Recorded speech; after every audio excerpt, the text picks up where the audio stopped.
तो तेरी महिमा। हम प्रभु को धन्यवाद दें आज शाम की खूबसूरत वक्त के लिए। परमेश्वर ने एक दिन और हमें संभाल के रखा। खुदावंद ने हमें ऐसे मौका दिया ताकि हम उसके पावन कदमों पर जमा होकर उसके कलाम को सीखे। पिछले 2 दिन से हम फरिश्ते अर्थात स्वर्गदूतों के बारे में सीख रहा था। यह बहुत बड़ी टॉपिक है। जैसे कि थियोलॉजी जब हम पढ़ेंगे उसके अंदर एंजेलॉलजी एंड डीमोनॉलजी एक ऐसा टॉपिक होता है। उसके विषय में बहुत कुछ हमें सीखना है। लेकिन आज के लिए हम छोटी सी एक संक्षिप्त में हम बताना चाहता हूँ स्वर्गदूतों को पहचान, अपनी ड्यूटी, अपना नाम, ये 3 बातें मैं बताना चाहता हूँ। स्वर्गदूतों की नाम क्या है, उनकी पहचान क्या है, उनकी ड्यूटी क्या है। नंबर 1, आप हमेशा याद रखने वाले एक नाम है जिब्राइल, जिसको अंग्रेजी में गब्रियल कहता है। जिब्राइल। लूका की सुसमाचार 1 अध्याय 19 और 26 आयत हम पढ़ेंगे। जो आयतें बताएंगे आप उसको नोट भी करेंगे ताकि आपकी बाद में वचन को सीख सके। लूका के सुसमाचार, लूका की इंजील 1 अध्याय 19 और 26 आयत, वहां पर जिब्राइल लिखा हुआ। स्वर्गदूत ने उसको उत्तर दिया। किसको? मुकद्दस मरियम को। खुदावंद यीशु मसीह के मां बनने वाली मरियम को जब वो कुंवारी थी, अपने घर के भीतर वो प्रार्थना में थी, तो घर के अंदर स्वर्गदूत प्रकट हुआ और उनसे कहा। स्वर्गदूत ने उसको उत्तर दिया कि मैं जिब्राइल हूं। देखिए, स्वर्गदूत स्वयं अपना परिचय देता है, मैं जिब्राइल हूं। आगे जो परमेश्वर के सामने खड़ा रहता हूँ, जो परमेश्वर के सामने खड़ा रहता हूँ, और मैं तुझसे बातें करने और मैं तुझसे बातें करने और तुझे ये समाचार सुनाने को भेजा गया हूँ। तुझे यह सुसमाचार सुनाने को भेजा गया हूँ। कहता है मैं स्वर्गदूत हूँ, मेरा नाम जिब्राइल है, मैं परमेश्वर के सामने खड़ा रहता हूँ और ये संदेशा तुझे सुसमाचार सुनाने को मुझे भेजा गया। 4 बातें। तो पहला श्रेणी में हम देखते हैं जिब्राइल। जिब्राइल की ड्यूटी क्या है? परमेश्वर के सम्मुख खड़ा रहना काहे के लिए? परमेश्वर की संदेशा जहां जहां पहुंचाना है वो पहुंचाने की ड्यूटी है जिब्राइल का। तो 2 बातें आपको समझ आ गया। एक जिब्राइल स्वर्गदूत, उनकी ड्यूटी क्या है? द मैसेंजर एंजल, यानी संदेश वाहक स्वर्गदूत। हम ऐसे बोलेंगे संदेश वाहक स्वर्गदूत, जिसका नाम है जिब्राइल। पढ़िए उसकी 26 आयत पढ़िए। 6वें महीने में परमेश्वर की ओर से जिब्राइल स्वर्गदूत गलील के नासरत नगर में, जिब्राइल स्वर्गदूत गलील के नासरत नगर में एक कुंवारी के पास भेजा गया। ये दोनों, एक पहली शब्द यूहन्ना बपतिस्मा देने वाले के विषय में कहता है, दूसरा शब्द मुकद्दस मरियम के विषय में कहता है। ये दोनों आपको ध्यान रखना है। देखिए, यूहन्ना बपतिस्मा देने वाले की जन्म के विषय में संदेशा देने के लिए जिब्राइल को भेजा। यीशु मसीह के जन्म के विषय में भी संदेशा देने के लिए जिब्राइल को भेजा। तो जिब्राइल की ड्यूटी क्या है? संदेश वाहक है।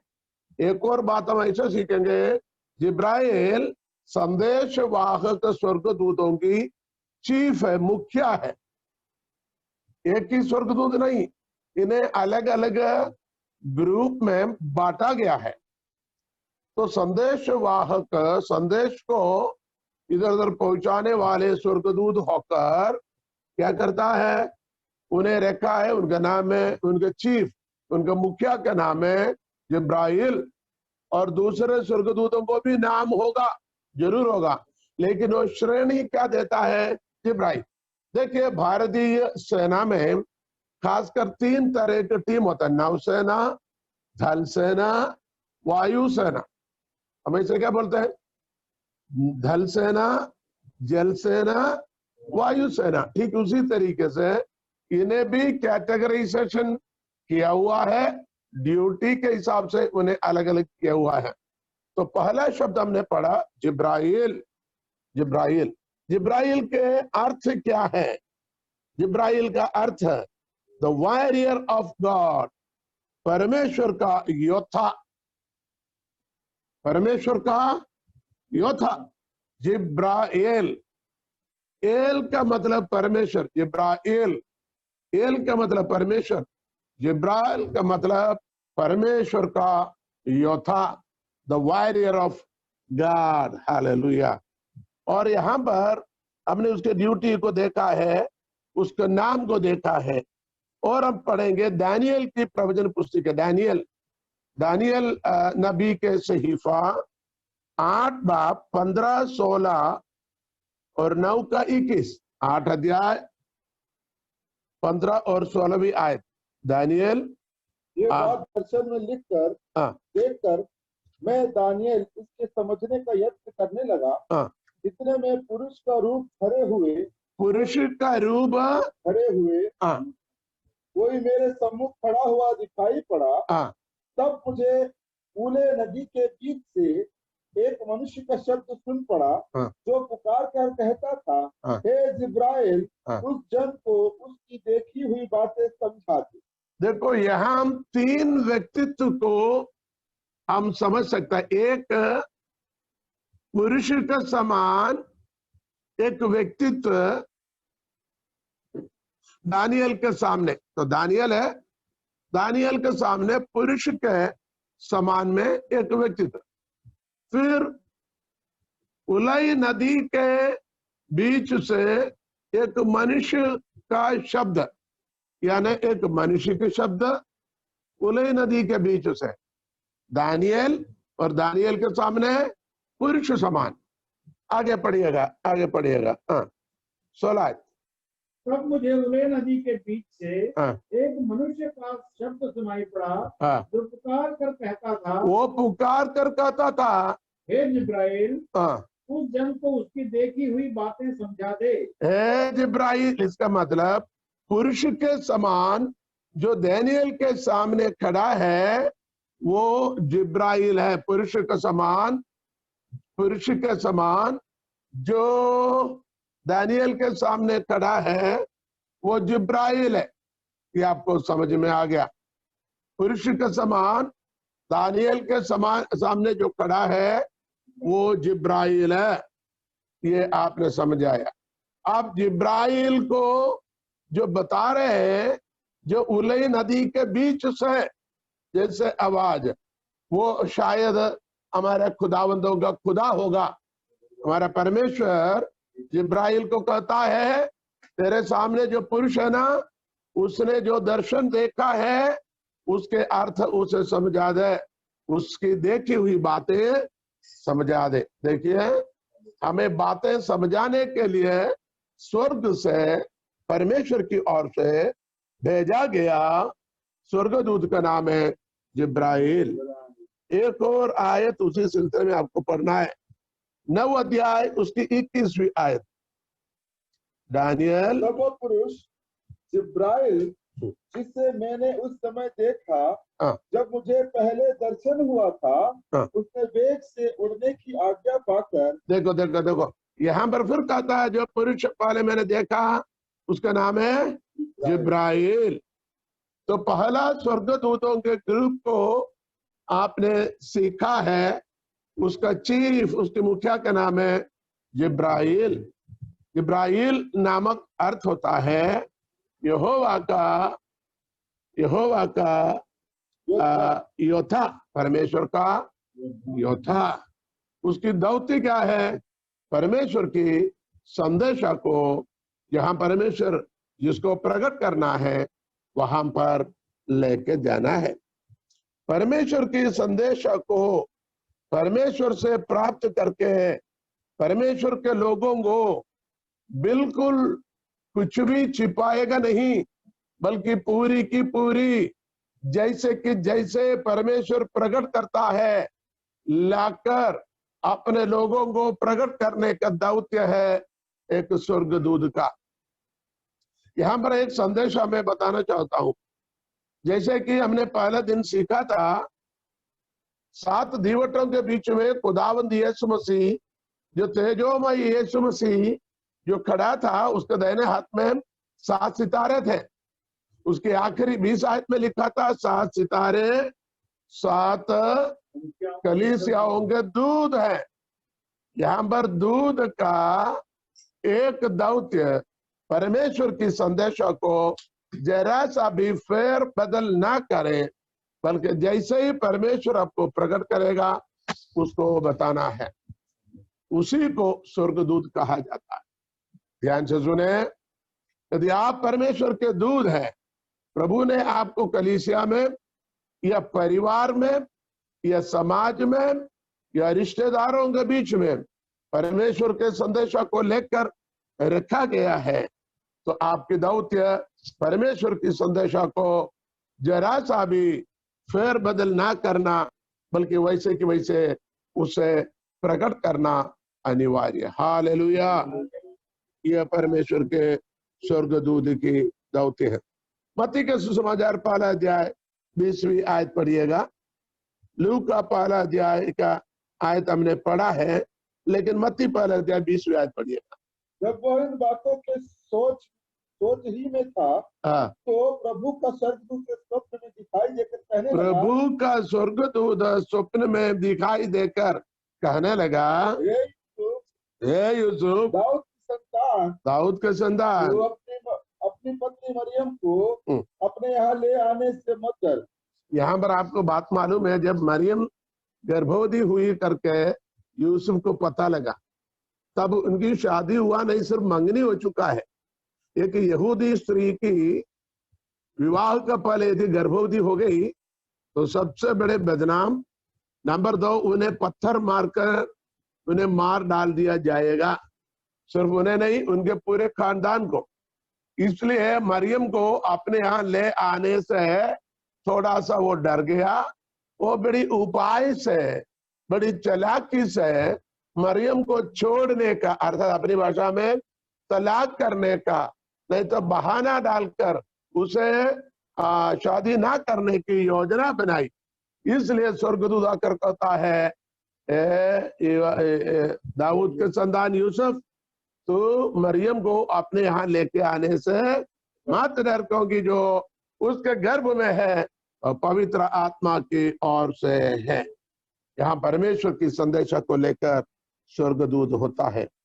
एक और बात बताओ, धरती पर भविष्य में होने वाले बात के बारे में, धरती में भविष्य में होने वाले बात के बारे में स्वर्गदूतों के द्वारा आकर बताना, यह गब्रियल का काम है, स्वर्गदूतों के काम है। आमीन। यानी जैसे कि यूहन्ना बपतिस्मा देने वाले के जन्म के बारे में, यीशु मसीह के जन्म के बारे में, और यहजकेल के पुस्तक में जब हम जाएंगे, दानियल के पुस्तक में हम जाएंगे, धरती पर भविष्य में होने वाले विषय के बारे में दानियल को बताया। इसका मतलब हमें कैलकुलेट करके संक्षिप्त में मैं यह कहना चाहता हूं, गब्रियल और उनके झुंड की, स्वर्गदूतों के झुंड का काम यह है, परमेश्वर की संदेशा को जरा सा भी फेर बदल ना करते हुए, दाएं बाएं जरा सा भी ना हटाते हुए, पूरी पूरी हालेलुया विश्वास योग्यता के साथ न मात्रा न बिंदु को हटाएं, बल्कि पूरी पूरी वैसे के वैसे हालेलुया बताना, प्रकट करना गब्रियल की दौत्य है। हालेलुया। ये बातें हम दानियल के पुस्तक में और लूका के सुसमाचार में भी हम साफ साफ दिखाई देता है। जिसको समझ आ गया हाथ उठाकर हालेलुया बोले। नंबर 2, दूसरा ग्रुप का नाम है, हम पढ़ेंगे दानियल के पुस्तक 10 अध्याय 13वीं आयत। दानियल के पुस्तक 10 अध्याय 13वीं आयत और 21वीं आयत। पारस के राज्य का प्रधान, पारस के राज्य के प्रधान 21 दिन तक मेरा सामना किए रहा, परंतु मिकाएल जो मुख्य प्रधानों में से है, मिकाएल, देखो दूसरा स्वर्गदूत का नाम है मिकाएल। मिकाएल, मिकाएल के अर्थ होता है परमेश्वर के समान कौन है। Who is like God? परमेश्वर के तुल्य कौन है। मिकाएल, एल का मतलब परमेश्वर है।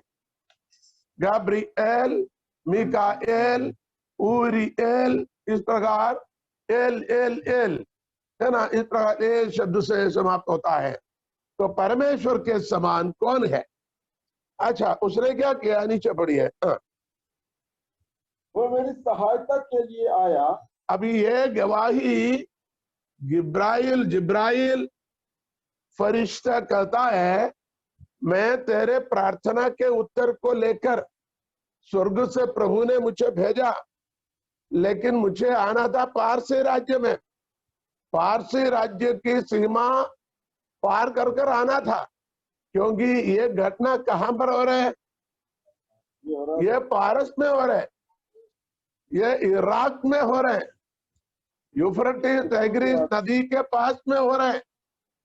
इस पारस देश में स्वर्गदूत आ रहा था, तो पारस के जो अधिपति थे, जो गिरा हुआ शैतान, उसने उस देश को आसमान पर कब्जा किया हुआ, बोले ये हमारी इलाका है, यहां से तुमको जाना मना है। प्रभु बोले कोई भी बोले, हाँ। लेकिन 21 दिन तक ये पारस के प्रभु, अंधकार के राज्य के जो गिराए गए स्वर्गदूत, मैंने कल परसों बताया था, वो जो नाफरमान फरिश्ते हैं, वो जिब्राइल की क्या किया, रोक रखा। इसका मतलब शैतान जो है, मैंने एक दिन बताया था, स्वर्गदूतों का बहुत ताकत होता है। भले स्वर्ग परमेश्वर की उपस्थिति से उसको गिराया गया, तब भी उसकी ताकत में कमी नहीं है, तब भी उसका ताकत में, तभी तो उसने जिब्राइल फरिश्ते को रोक रखा, एक दिन नहीं 21 दिन तक। जब तक मिकाएल जिब्राइल नबी की मदद के लिए नहीं आता, तो उधर की युद्ध, उधर की लड़ाई जारी रहेगा। लेकिन परमेश्वर ने मिकाएल को भेजा। मिकाएल आकर क्या किया, उस कुश्ती को, उस लड़ाई को अपने हाथ में लिया है, अपने हाथ में लिया है, और गब्रिएल को क्या किया, संदेशा लेकर भेजा है। उधर भी एक बात बताता हूं, शायद जिब्राइल बोल सकता था, भाई ये संदेशा तुम ले जाकर दे दो, नहीं, क्योंकि संदेशा देने की ड्यूटी किसका है, जिब्राइल का है।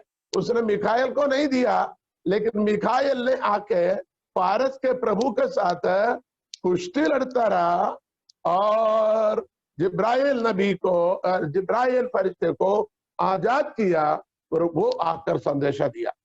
एक बात और इसी में से बताता हूं, शैतान अपनी कुश्ती कभी खत्म नहीं करता, वो अपनी कुश्ती लड़ते रहता है, वो अपनी जंग लड़ते रहता है। ध्यान से सुनिएगा, शैतान बड़े चालाक है, वो अपनी युद्ध लड़ते रहता है। Hallelujah, praise the Lord, praise the Lord, praise the Lord, hallelujah, praise the Lord, praise the Lord.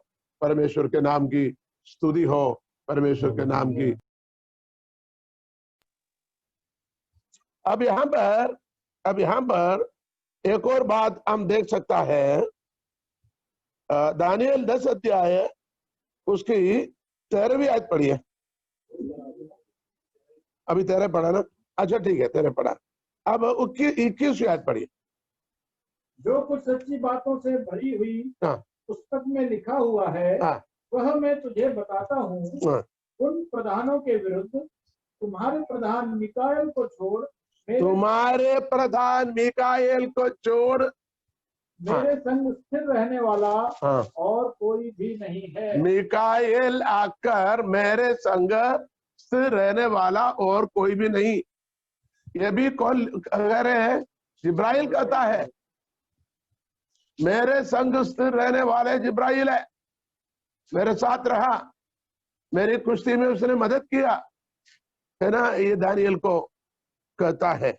तो हमने 2-3 बातें देखा। दूसरा ग्रुप का नाम है मिकाएल। मिकाएल के अर्थ क्या है? परमेश्वर के तुल्य कौन है, परमेश्वर के समान कौन है। उसकी ड्यूटी क्या है? उसकी duty, he is the chief of the military army. वो मिलिट्री का, फौज का चीफ है। युद्ध करने वाले फरिश्ते होता है, युद्ध करने वाले फरिश्ते, उनके मुखिया है, यानी मिलिट्री चीफ है ये मिकाएल। आपको ध्यान रखने का, जैसे हमारे तीनों सेनाओं के चीफ होता है, चीफ एयर मार्शल, और क्या बोलेंगे, chief of the army and chief of the naval, है ना। ये चीफ होता है, तीनों का जो चीफ होता है। ठीक उसी तरीके से यहां पर परमेश्वर के युद्ध करने वाले, जंग लड़ने वाले सेनाओं के चीफ है मिकाएल। मिकाएल। आप कल मैंने बताया था आपको, एक युद्ध में एक ही रात एक स्वर्गदूत 1,85,000 स्वर्गदूत मनुष्यों को या दुश्मनों को मार दिया था, एक ही स्वर्गदूत ने। मैं ये नहीं कह रहा उसकी ताकत को इतना है करके नहीं कह रहा हूं, लेकिन कम से कम ताकत इतना है। आपने आयत नहीं पढ़ा होगा, दूसरे राजा 19 अध्याय 35वीं आयत, दूसरे राजा की पुस्तक 19 अध्याय उसके 35वीं आयत आप इस वक्त पढ़ सकते हैं। Hallelujah, praise the Lord. उसी रात में क्या हुआ कि यहोवा के दूत ने निकलकर असुरियों की छावनी में 1,85,000 असुरियों के छावनी में 1,85,000 पुरुषों को मारा। किसने मारा? यहोवा के दूत ने, यहोवा का एक दूत ने, पूरा दूत नहीं। तो एक स्वर्गदूत की कम से कम ताकत यहां जिक्र करता है, यह मिकाएल के ग्रुप का स्वर्गदूत है करके हम समझ सकता है। आपने पढ़ा होगा और दानियल के पुस्तक 12 अध्याय पहली आयत पढ़ा, 12 की पहली आयत पढ़ी है, 12 अध्याय। उसी समय मिकाएल देखो बड़ा प्रधान मिकाएल नामक बड़ा, उसके बारे में लिख देना, मिकाएल बड़ा प्रधान है, प्रधानों की प्रधान है ना, चीफ ऑफ द आर्मी है, बड़ा प्रधान। क्या क्या उसने? बड़ा प्रधान जो तेरे जाति भाइयों का पक्ष करने को खड़ा रहता है वह उठेगा। तब ऐसे संकट का समय होगा जैसा किसी जाति के उत्पन्न होने के समय से लेकर अब तक कभी न हुआ न होगा। परंतु उस समय तेरे लोगों में से जितनों के नाम परमेश्वर की पुस्तक में लिखे हुए हैं वे बच निकलेंगे। अब देखिए वो दूसरा प्रवचनिक भाषा में जा रहे हैं, उसके बारे में वर्णन करना अभी मैं उचित नहीं समझता, क्योंकि हमारे इस टॉपिक गहराई से हमें एस्केटोलॉजी यानी भविष्य में होने वाले विषय के बारे में हमें कहना पड़ेगा। इसलिए हम चलते हैं यहूदा की पत्री, नया नियम में यहूदा के आम खत, उर्दू में कहते हैं यहूदा की आम खत, नहीं तो यहूदा की पत्री, प्रकाशित वाक्य के पहले उसके एक ही अध्याय उसके 9वीं आयत पढ़ी, 9वीं आयत। परंतु प्रधान स्वर्गदूत मिकाएल ने जब शैतान से मूसा के शव के विषय में वाद विवाद शैतान से मूसा के विषय में वाद विवाद करता था, तो उसका बुरा भला कह के दोष लगाने का साहस न किया। उसको बुरा भला कह के दोष लगाने का साहस न किया। पर यह कहा प्रभु तुझे डांटे, प्रभु तुझे डांटे। दूसरा प्रभु तुझे भुड़के। हम हो तो क्या बोलेंगे? हम तो पूरा श्राप की शब्द लेकर श्राप करेगा। तुझ पर श्राप हो, तेरे संतान पर हो, तेरे बाप पर हो, तेरे माँ पर हो, सबका गाली देकर हम डांटेंगे। क्या क्या बोलेंगे? लेकिन यहाँ कोई भला बुरा कहकर कहने के साहस न किया। इतने बोला प्रभु तुझे डांटे, खुदा तुझे जवाब दे, बस इतना ही है। हमें भी ये शैतान के सामने जो स्वर्गदूत ने कहा है, हमें भी इसको देखकर कुछ सीखना है।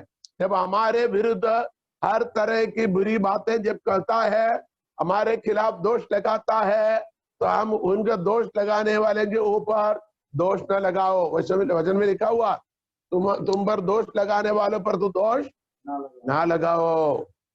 तुम किसी पर दोष न लगाओ ताकि तुम पर भी दोष लगा जाएगी। इसलिए हम भी इस स्वर्गदूत को देखकर कुछ सीख सकते हैं। उसको क्या बोला है? यहोवा तुझे डांटे, बस यहोवा तुझे जवाब दे, इतने ही बोलना काफी है। यहोवा तुझे बदला दे, यहोवा तुझे समझा दे, इतना बोलना काफी है। प्रकाशित वाक्य 12वें अध्याय 7वीं आयत। प्रकाशित वाक्य यानी मुकाशवा 12 अध्याय 7वीं। लड़ाई हुई, फिर स्वर्ग में लड़ाई हुई। मिखाएल और उसके स्वर्गदूत अजगर से लड़ने को निकले। मिखाएल और उसके स्वर्गदूत अजगर से लड़ने निकले, और अजगर और उसके दूध उससे लड़े। हाँ, इधर अजगर को भी दूध होता है। ये अजगर कौन है मालूम है? ये अजगर वो बड़ा सांप जो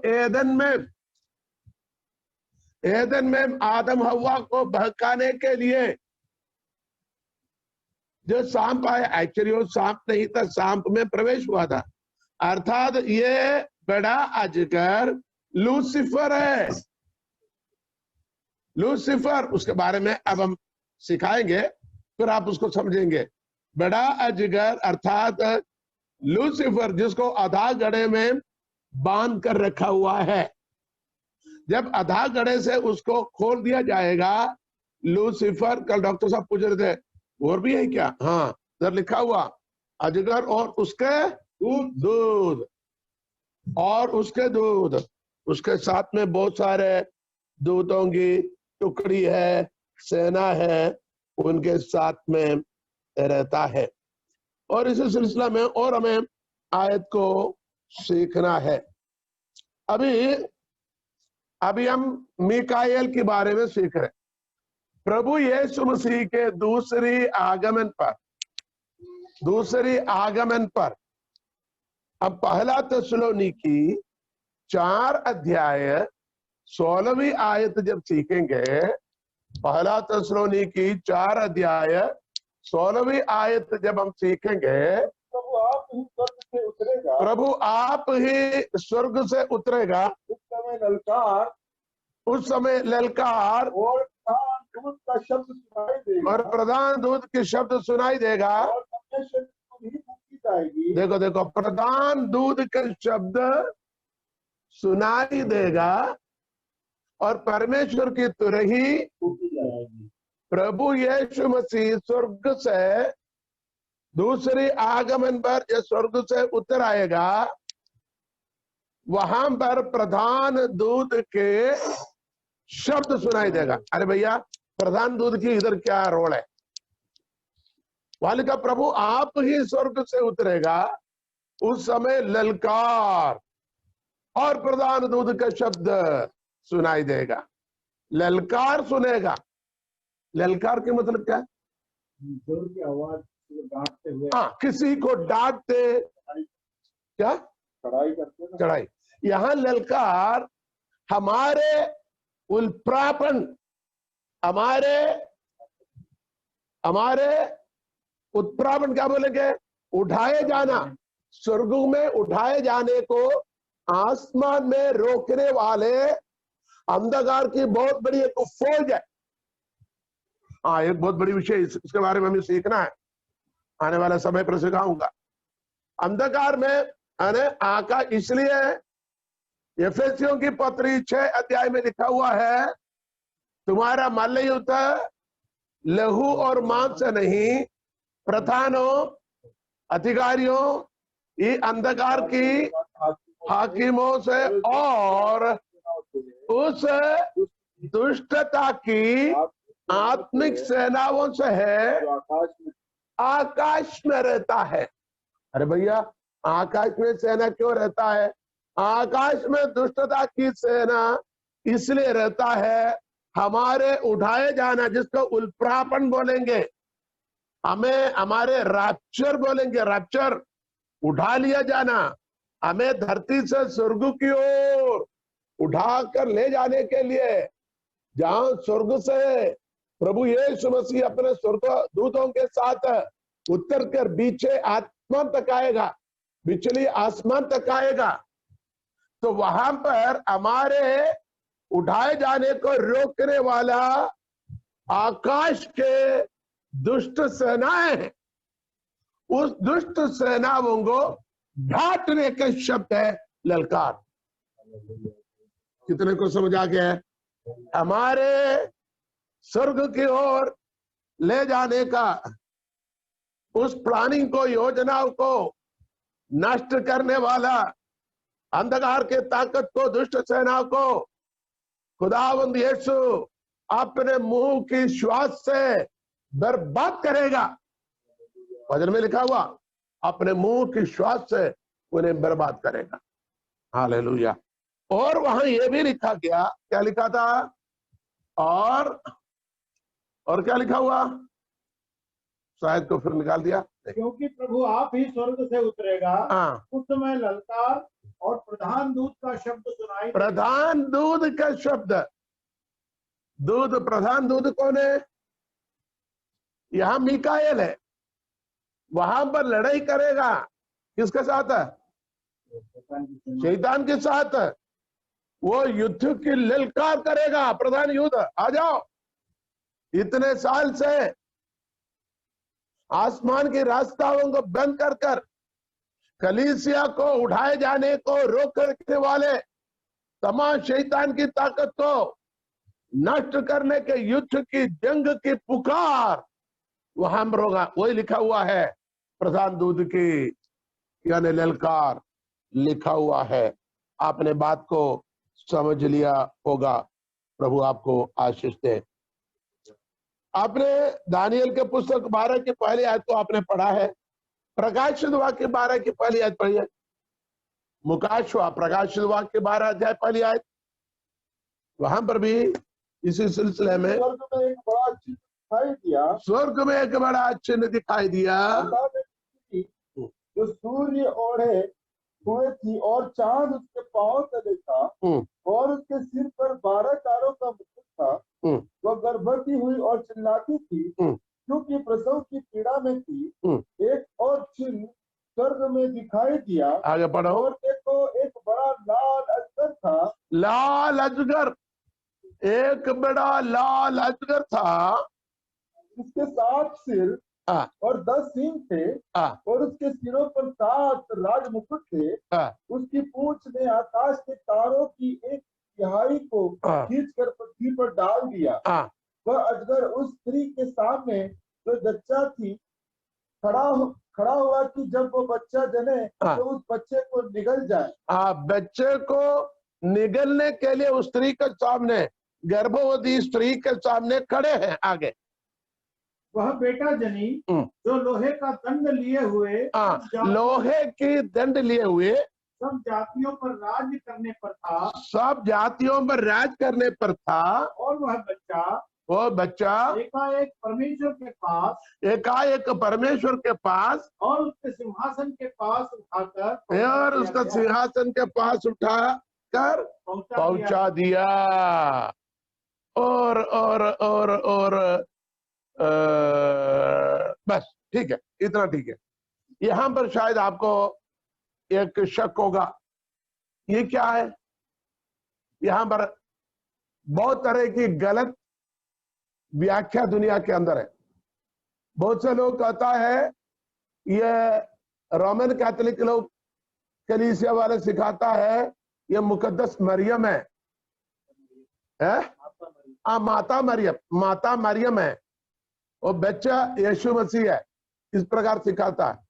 भैया, माता मरियम बच्चे को जन्म दिया 2000 साल पहले, ये अभी भविष्य में होने वाली बात है। इसका मतलब दोबारा माता मरियम बच्चा देगा नहीं। लेकिन ये क्या है?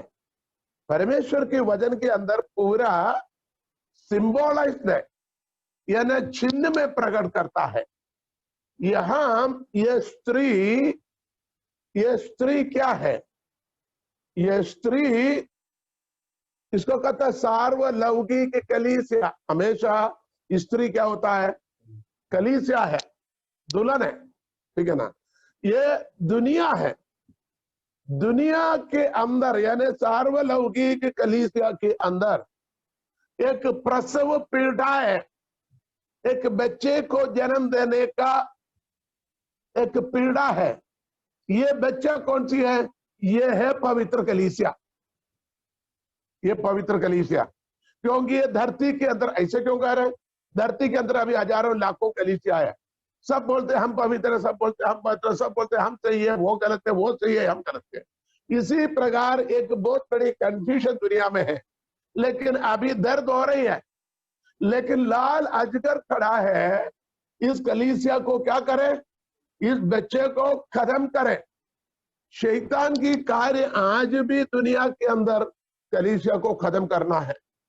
शैतान की कार्य एदन में भी परमेश्वर की कलीसिया को खत्म करना था। प्रभु यीशु मसीह के मृत्यु पर भी कलीसिया को खत्म करना, ये ही शैतान की कार्य था।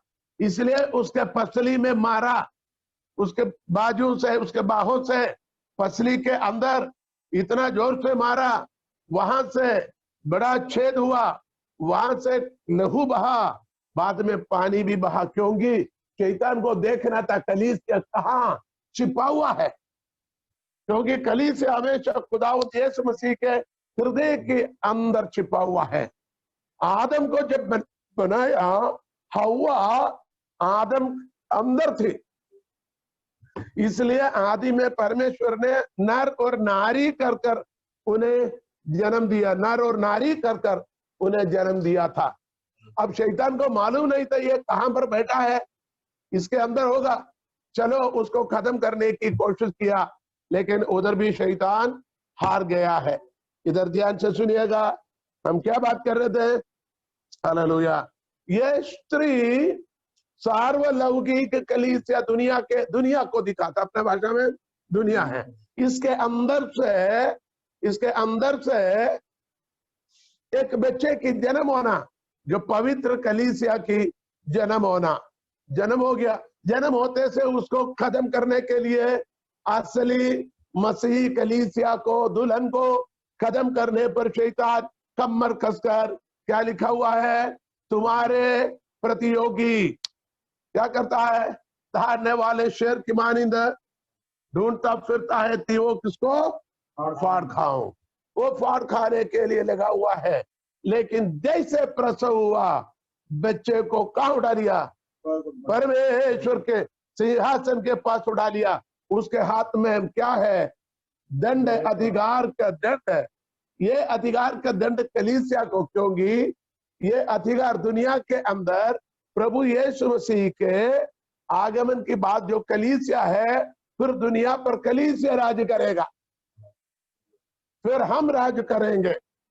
अभी जो हम यहाँ, हमें कोई राज नहीं, हमें कोई अधिकार नहीं, हमें कोई पद नहीं, लेकिन यीशु मसीह के आगमन पर 1000 साल बादशाह के दौरान इस देश पर हम राज करेंगे।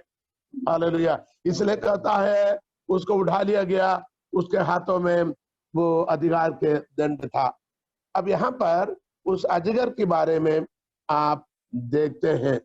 आप देखते हैं 12 अध्याय की प्रकाश वाक्य, 12 अध्याय की 1 से 6 तक, है ना, 1 से 6 तक हमें उसको सीखना है।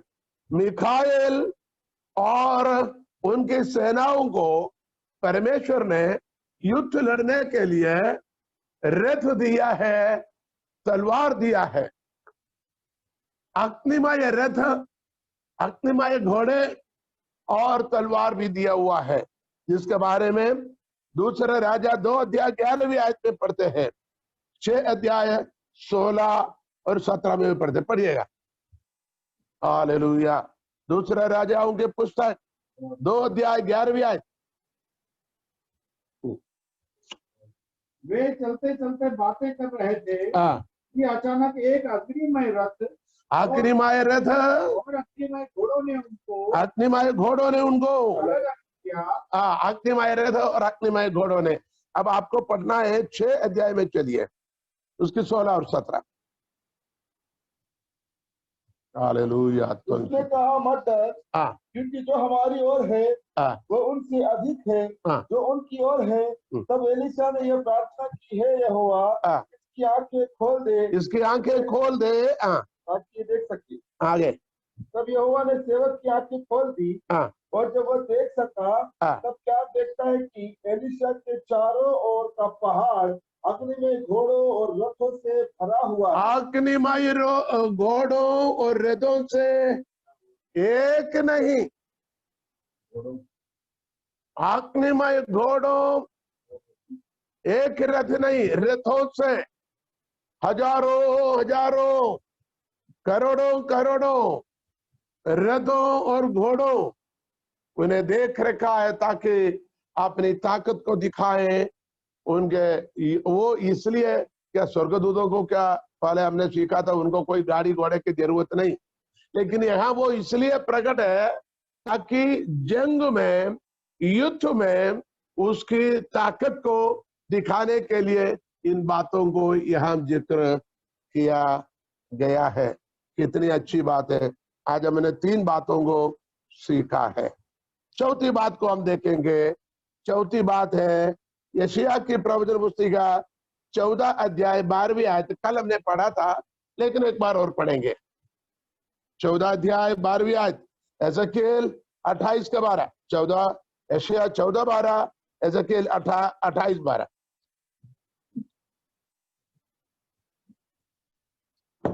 आमीन, हालेलुया।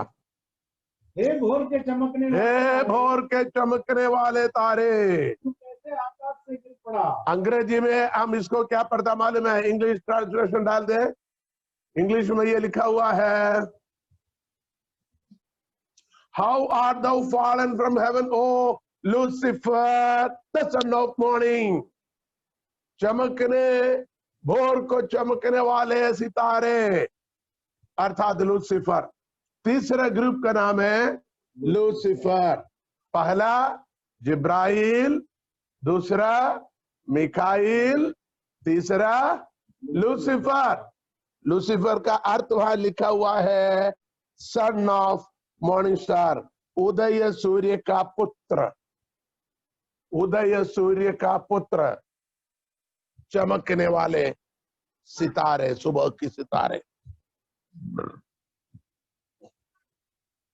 अब उसका नाम हमने सीखा, नाम के अर्थ हमने सीखा, और उसकी कर्तव्य क्या है? उसके कर्तव्य परमेश्वर की आराधना करने वाले थे। क्योंकि कल हमने पढ़ा यशायाह 14 अध्याय के अंदर और एजेकिएल 28 के अंदर 12, वो भी पढ़िए। हे मनुष्य के संतान, सोर के राजा के विषय में विलाप का गीत बनाकर उससे कह, परमेश्वर यहोवा यूं कहता है, तू तो उत्तम से भी उत्तम है, तू बुद्धि से भरपूर और सर्वांग सुंदर है। तू परमेश्वर की अदन नामक बारी में था, तेरे पास आभूषण, माणिक, बबरात, हीरा, पूरा पूरा पूरे आभूषण से भरा हुआ था। अब उसके नीचे पढ़िएगा, उसके नीचे, उस आयत के नीचे पढ़िएगा। हाँ, और 14 आयत, तू छाने वाला अभिषिक्त का रूप था। आहा, मैंने तुझे ऐसा ठहराया कि तू परमेश्वर के पवित्र पर्वत पर रहता था। आहा, तू आग शरीर के चमकने वाले मणियों के बीच चलता फिरता था। आहा, जिस दिन से तू सिरजत गया और जिस दिन तक तुझ में कुटिलता न पाई गई, आहा, उस समय तक तू अपनी सारी चाल चलन में निर्दोष रहा। परंतु लेन देन छोटाई के कारण तू उपद्रव से भरकर पापी हो गया। इससे मैंने तुझे अपवित्र जानकर परमेश्वर के पर्वत पर से उतारा। अभी एस्केल 28 निकाली है, उसके बाद आयत से पढ़िएगा। एस्केल 28 के बाद आयत से होता है, एशिया 14 से नहीं पढ़ा। अच्छा ठीक है, ठीक है। हाँ, 14 आयत के आपने पढ़ लिया। सोर के राजा, हाँ, सोर के राजा। ओके, ये दोनों भाग जब आप पढ़ेंगे, इसकी ड्यूटी परमेश्वर की आराधना करने की ड्यूटी था। इसका नाम क्या है? लूसीफर, अर्थात भोर के तारा, उसका शब्द भी आपने लिखा है। अब प्रकाशित वाक्य 12 अध्याय में हमने अभी कुछ बातें हमें फिर पढ़ना है। 12 अध्याय की पहले आयत से पढ़िए। उस स्वर्ग में एक बड़ा चिन्ह दिखाई दिया, अर्थात एक स्त्री जो सूर्य ओढ़े हुए थी और चांद उसके पांव तले था। तो उधर हमने पढ़ा है ना, उधर पढ़ा है। अब उसकी 7वीं आयत से जब हम देखेंगे, पढ़िए। उस स्वर्ग में लड़ाई हुई, मिखाइल और उसके स्वर्गदूत से लड़ने को निकले, पर अजगर और उसके दूत उससे लड़े, परंतु प्रबल न हुए और स्वर्ग में उनके लिए फिर जगह न। यहाँ पर इस अजगर के बारे में लिखा गया है। इस अजगर हमने पहले कहा था ये लूसीफर है। मैंने पहले इससे पहले कहा था, उसके बारे में हमें सीखना है। लूसीफर है। अब इसको दूसरा पत्र 2 अध्याय 4 आयत में इन स्वर्गदूतों के बारे में लिखा हुआ है, और यूदा की पत्री 6 अध्याय में भी लिखा हुआ। पढ़िए दूसरा पत्र 2 का 4।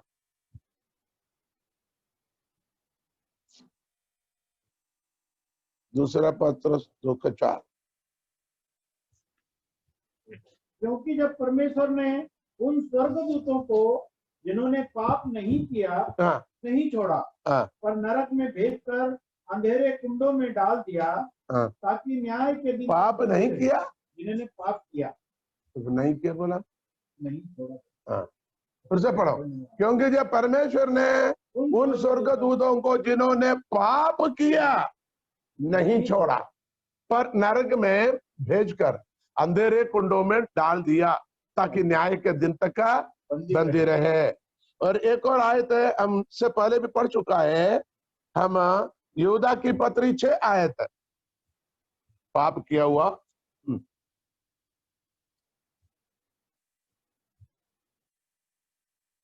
फिर जिन स्वर्गदूतों ने अपने पद को स्थिर ना रखा, अपने जो स्वर्गदूतों ने अपने पद को स्थिर ना रखा, वरन अपने निज निवास को छोड़ दिया, अपने निज निवास को छोड़ दिया, उसने उनको भी उस भीषण दिन उस भीषण दिन के न्याय के लिए अंधकार में जो सदाकाल के लिए बंधनों में रखा है। ये दोनों स्वर्गदूत कौन है? 2 ग्रुप। एक जो स्वर्गदूत पाप किया, जिसको भीषण अग्नि के लिए रखा गया, दूसरा पत्रस 2 अध्याय 4 आयत में, और यूदा की पत्री 6 आयत में फिर जो स्वर्गदूतों ने अपने पद को स्थिर न रखा वरन अपने निज निवास को, ये दोनों ग्रुप लूसीफर की चेले है, लूसीफर की चेले है।